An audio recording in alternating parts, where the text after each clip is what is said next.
And welcome to the Friday edition of Things You Might Have Heard.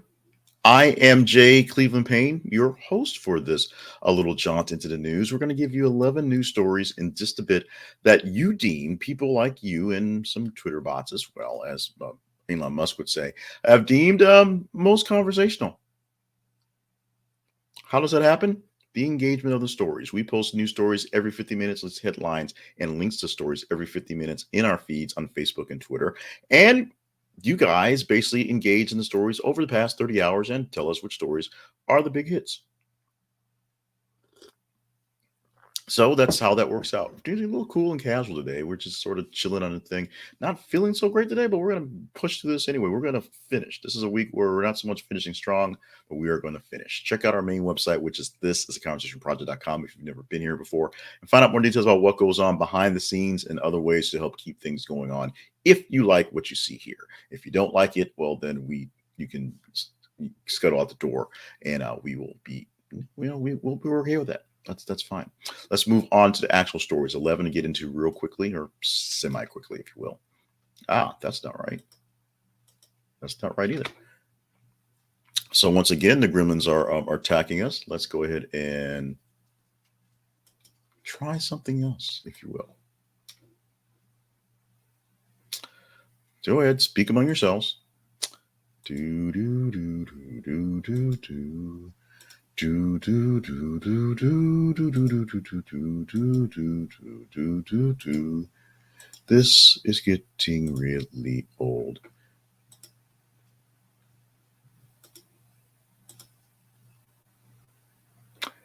So we're going to wait a few seconds, see how this thing goes.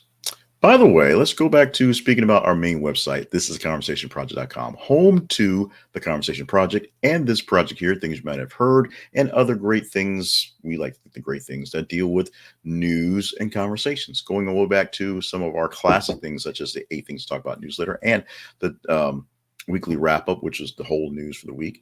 We like to think that we are providing you a great service as a tertiary news source, as your news side piece, if you will, to allow you to see, hear, and experience some stories that some are more important than others. Some are just really, really silly, but some things that get missed out in the rundowns for the major news corporations. So it is still Friday, September 16th, 2022. And now we have some news headlines. Veteran New York judge named as arbiter in New York Trump Mar-a-Lago probe. Can't read at this point going forward. So this means there is now a special master named for the Trump probe. And I had his name a moment ago.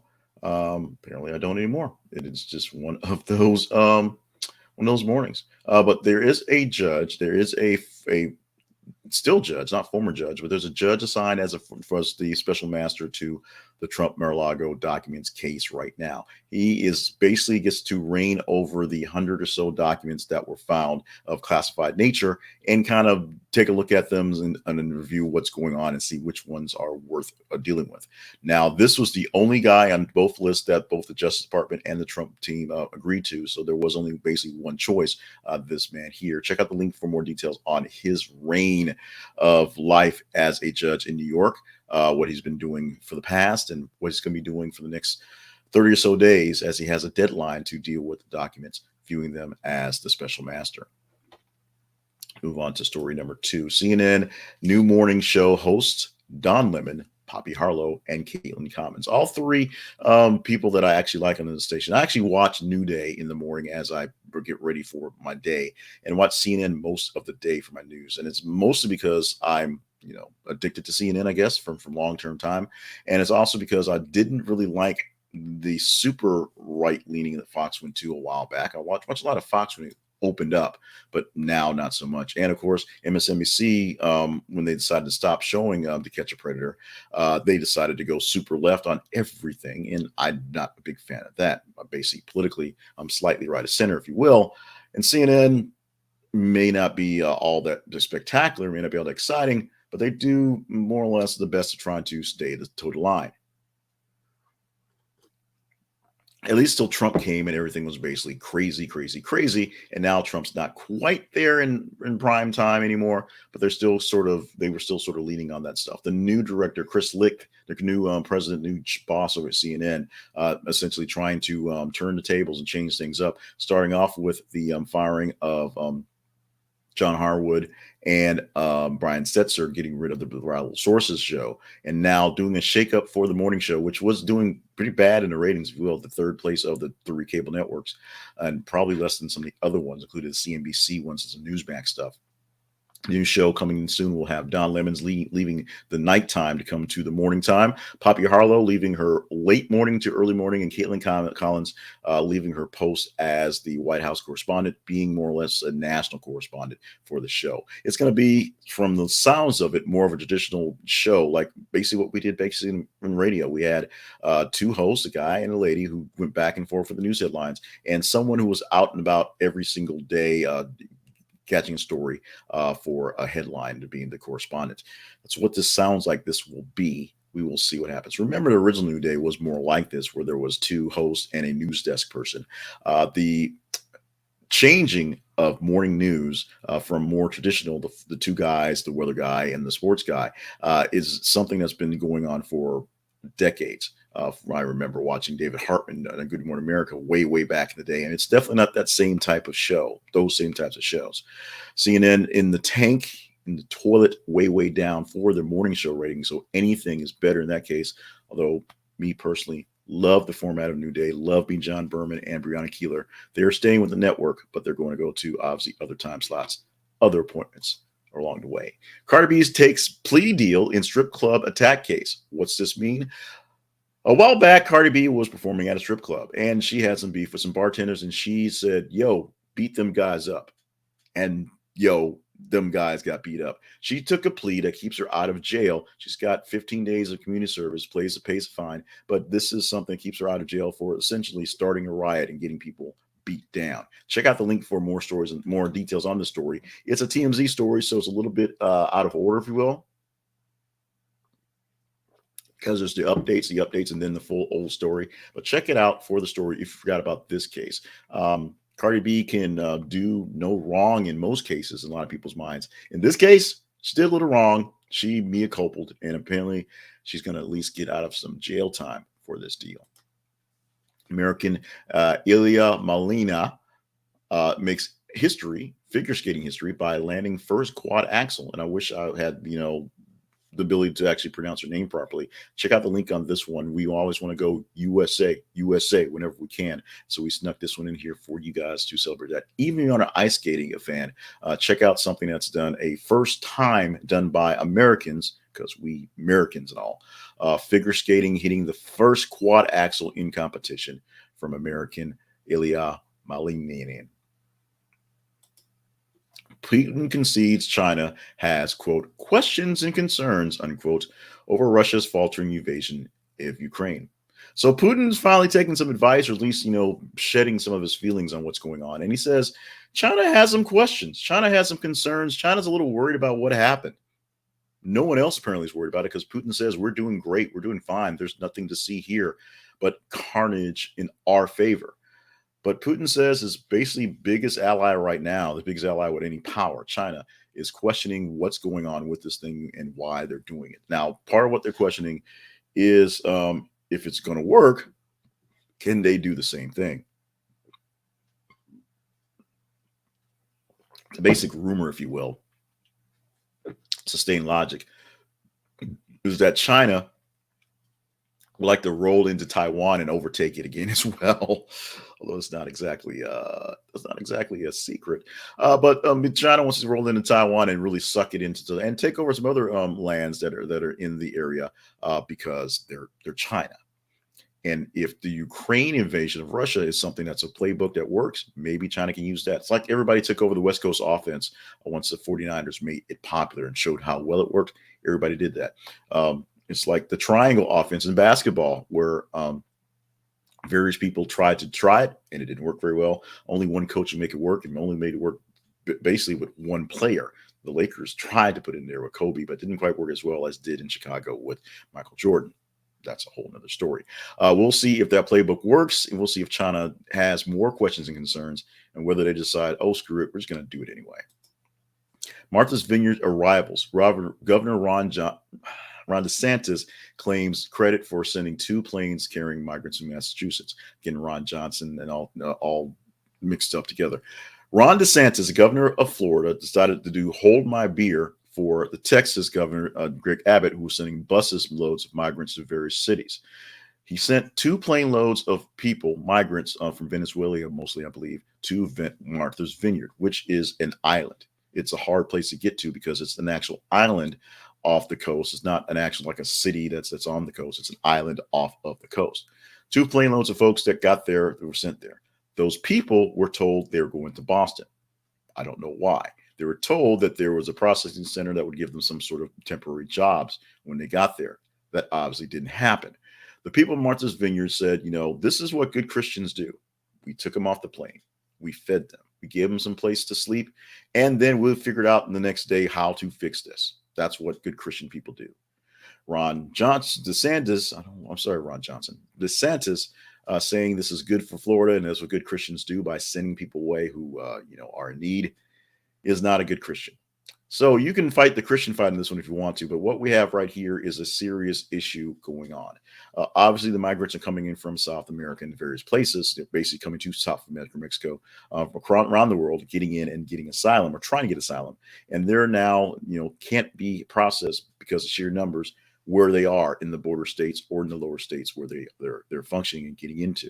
And so because of spite, places like Texas and Florida are sending them off away to big sanctuary type cities because they love them some migrants.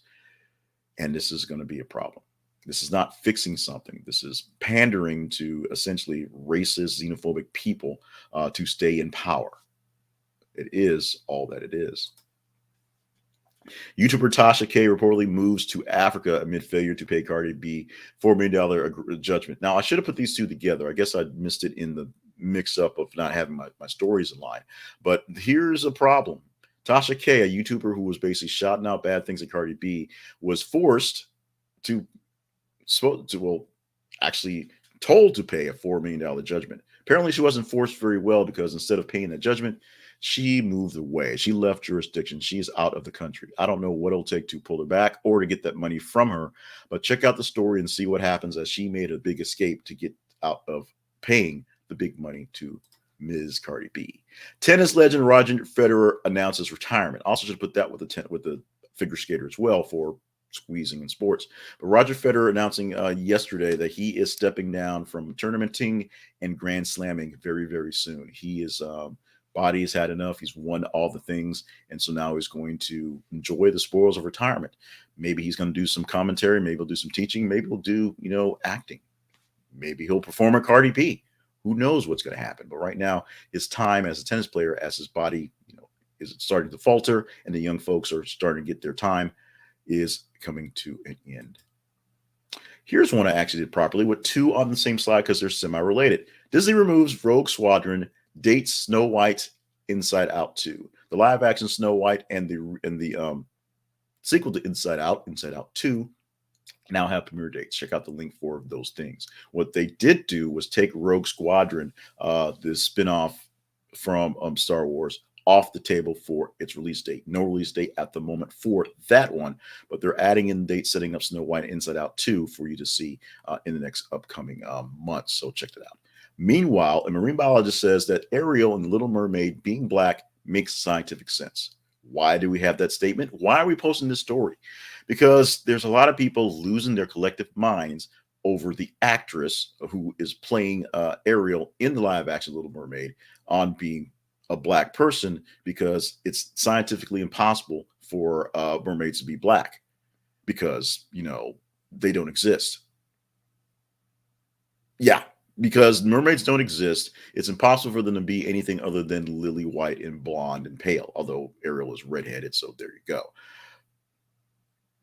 These are pauses for disdain and effect. If you were a Twitterverse person, you probably saw Matt Walsh's very, very heated commentary on the fact that it's scientifically impossible for mermaids to be not black, at least. Number one, saying that the writer of the fairy tale was Scandinavian, so meant to be white, which you get that. But the fact that fish so deep in the sea would probably be translucent. more pause for effect, if you will. So Ariel should be translucent, which doesn't really work very well. The reminder that, of course, Ariel, the character from The Little Mermaid, the story by Hans Christian Andersen, is a fairy tale, does not exist, and that Disney makes movies for kids, children who don't really care that their characters are translucent. And now that it's 2022, guess what? It's okay for, diverse type characters for things, because how are you going to explain to the kid how King Neptune actually had some sort of relations with some sort of something to make birth to a mermaid, other than the fact that fish spawn eggs and then they do that thing? They're not explaining that part. It's not that important. It doesn't matter what color she is. We hope that it's a good movie. It's great seeing a bunch of little black kids saying, wow, she looks just like me, because that's what's cool about it. Matt Walsh can go to hell. Oh, Matt Walsh can go to hell. Woman's chicken lays extremely rare round egg. Click the link, see the chicken, or don't see the chicken, see the egg. That's it. That's it. It's round egg. There you go. We're skipping that because DeSantis was yesterday.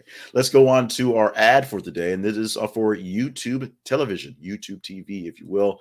Watch 85 plus channels any way you want to, anywhere you want to, via the video. The beauty of live streaming video. You get 6 accounts on your YouTube TV account. So 6 people in your household, or for me, it's 4 people in our household, and then I have an extra account for extra stuff. And then I use one for my work stuff. My work people can watch the YouTube TV as well, going forward with that one. It's all great. You get the local channels for where you live and where you happen to be. So if you're traveling along someplace, it will ask you, hey, are you traveling? Have you moved? I need to give you local channels from here. They'll take good care of you. That is what YouTube TV takes care of. And they take care of $30 off your first month of TV. How's that sound? How you like them apples? Them apples sound pretty good, because that's $30 of more apples. Don't know why that went that far, but it's pretty dumb. In the meantime, we want to make sure that you check out YouTube TV by going to this link. This is theconversationproject.com/YouTube TV. This is our affiliate link, so we get a little bit of cut for you signing up for YouTube TV, but you will love it on your own. You can try it, as the button says, for free. And once you sign up, your first month, first 30 days, $30 off. Hard to beat that. Check it out at thisistheconversationproject.com/YouTube TV. Websites of note that we talk about every single time we do this thing, starting off on our main website, which is thisisconversationproject.com. Check it out for the details behind the Conversation Project. We're all there. We're all good. As your tertiary news source, as your news side piece, if you will, you can see what side of things we do to create these things, what kind of things we're trying to work to create in the future, and how you can help us keep things going here afloat. Facebook and Twitter are our feeds. Go to This Is a Conversation Project at Facebook, or th_conversation on the Twitter. And as we post new stories every 50 minutes, like them, love them, hate them, share them, engage with stories. The higher engagement they get, the better chance we have a chance of talking to them here on the show. Going into the weekend, we've got 4 days or 3 days and a couple hours from Monday. So we're going to gather about 90 or so different stories for that stretch of time. We're going to give you stories picked from the top 30 of the stories. We'll see if the stories from today make it all the way to Monday in our conversation here, or a conversation here, for things you might have heard. On TikTok, find us at The Conversation Project. On to YouTube and the podcast version, go to our website and click the link so that you're on YouTube and get us there at our actual YouTube page. You can watch us on Facebook as well. That's great. But get notifications by following us, subscribing, hitting notifications, and the podcast as well, powered by Podpage. But it comes down a little bit after we finish this, because it's chopped up audio from here. Today things include birthdays on today. Right here waiting for you, Mr. Richard Marx, who is the Twitter king, and of course, married to Daisy Fuentes. 2 things that are pretty awesome.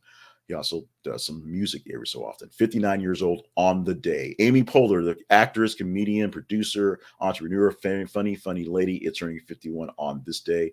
And one of the Jonas, Nick, hits 30 on the day. Today, we're going to celebrate Cinnamon Raisin Bread Day. And I'm not sure why, because they were much more fun, much more interesting, much more things I actually like. I actually hate raisins. I despise raisins with a passion. But this was the first thing up there. I put it in there. It fit the mold. So go up there and celebrate your Cinnamon Raisin Bread Day, you freaks of nature, you out there. One more thing, one more longish thing to go out the door with today is this one right here. The stress make you itchy. You're not alone, and you may be engaging in elaborate conflict prevention strategy that evolved millions of years ago. Poor read on me. Researchers, University of Plymouth, spent 8 months observing a group of wild rhesus monkeys, watching for patterns, specifically in all their scratching habits. The scientists found that the macaques were scratching the most at times of heightened social stress, such as when they had to deal with a higher ranking unknown monkey. This echoes research conducted on human stress. We often have the same response when forced to confront our bosses or approach strangers. It turns out there's a great reason for this. To avoid squabbles That was actually supposed to be a pause and then the pause. To avoid squabbles. One more for effect. To avoid squabbles.